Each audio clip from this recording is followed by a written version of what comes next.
আদার মিল্লাত ইসলামিয়া নবী মুস্তাফা সাল্লাল্লাহু তাআলা আলাইহি ওয়া সাল্লামের দরবারে এক ব্যক্তি এসে হাজির হলেন, আরজ করতে লাগলেন, ইয়া রাসূলুল্লাহ, ইয়া হাবিবাল্লাহ, নবী গো আমাকে ওসিয়ত করেন, আমাকে বলেন। নবী মুস্তাফা সাল্লাল্লাহু তাআলা আলাইহি ওয়া সাল্লাম বলতে লাগলেন, যেখানেই থাকো না কেন তুমি আল্লাহকে দেখে ভয় করো, তুমি আল্লাহকে দেখে ভয় করো, ওয়া হুসনুল আখলাক, এবং উত্তম ব্যবহার করো। বলুন সুবহানাল্লাহ।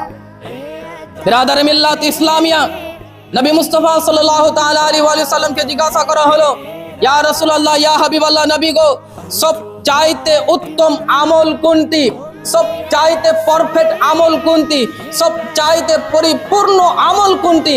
নবী মুস্তাফা সাল্লাল্লাহু তাআলা আলাইহি ওয়া সাল্লাম বললেন, হুসনুল আখলাক, অর্থাৎ উত্তম ব্যবহার। বলুন সুবহানাল্লাহ।